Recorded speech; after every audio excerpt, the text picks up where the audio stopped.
আমরা আমাদের mobile, computer, tab অথবা ইন্টারনেট ব্যবহার করা যায় এমন যে কোনো ডিভাইস দিয়ে চাইলে হোটেল বুকিং, শপিং অথবা বন্ধুদের সাথে চ্যাটিং করতে পারি।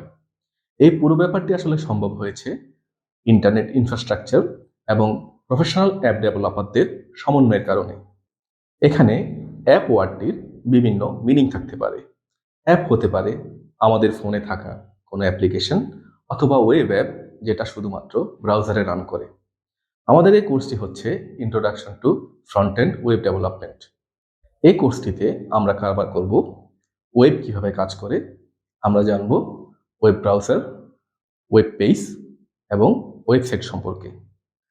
আমরা আরও জানব ইন্টারনেটের কোড টেকনোলজি, HTML, CSS এবং জাভাস্ক্রিপ্ট সম্পর্কে এবং প্রফেশনাল ডেভেলপাররা এই তিনটি কোড টেকনোলজি ব্যবহার করে কিভাবে ফাংশনাল এবং ইন্টারেক্টিভ ওয়েবসাইট তৈরি করেন।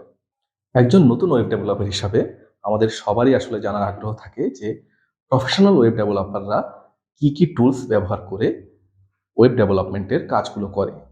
আমরা এই কোর্সটিতে সেই টুলসগুলো সম্পর্কে বিস্তারিত আলোচনা করব। আমরা আরও জানব ওয়েব ফান্ডামেন্টালস সম্পর্কে, কোডিংয়ের বেস্ট প্র্যাকটিস এবং স্ট্যান্ডার্ডগুলো সম্পর্কে জানবো আমরা। নতুন ডেভেলপার হিসাবে আপনাদের সবারই জানার আগ্রহ থাকতে পারে যে প্রফেশনাল ওয়েব ডেভেলপাররা আসলে কি টুলস ব্যবহার করে ওয়েবসাইট ডেভেলপ করেন। আমরা সেসব টুলস সম্পর্কে এই কোর্সটিতে বিস্তারিত আলোচনা করব। কোডিং ফান্ডামেন্টালসে আমরা কোডিংয়ের স্ট্যান্ডার্ড এবং কোডিংয়ের ক্ষেত্রে বেস্ট প্র্যাকটিস কোনগুলো সেগুলো নিয়ে আলোচনা করব। তারপর আমরা আমাদের কোডিং জার্নি শুরু করব HTML এবং CSS এর বেসিক দিয়ে। আমরা জানব HTML দিয়ে কিভাবে ওয়েব লেআউট তৈরি করা হয় এবং CSS দিয়ে কিভাবে স্টাইল এলিমেন্টগুলো সেই লেআউটে অ্যাড করতে হয়। আমরা তারপর জানব রেসপন্সিভ ওয়েব ডেভেলপমেন্ট সম্পর্কে এবং আমরা আপনাদের পরিচয় করিয়ে দিব CSS এর একটি জনপ্রিয় ফ্রেমওয়ার্ক বুটস্ট্র্যাপের সাথে। আমরা তারপর ফ্রেমওয়ার্ক এবং লাইব্রেরি নিয়ে আলোচনা করব। আমরা জানব জাভাস্ক্রিপ্টের একটি জনপ্রিয় ফ্রেমওয়ার্ক রিঅ্যাক্ট সম্পর্কে। এই কোর্সটিতে আমরা রিঅ্যাক্টের বেসিকের সাথে আপনাদের পরিচয় করিয়ে দেব।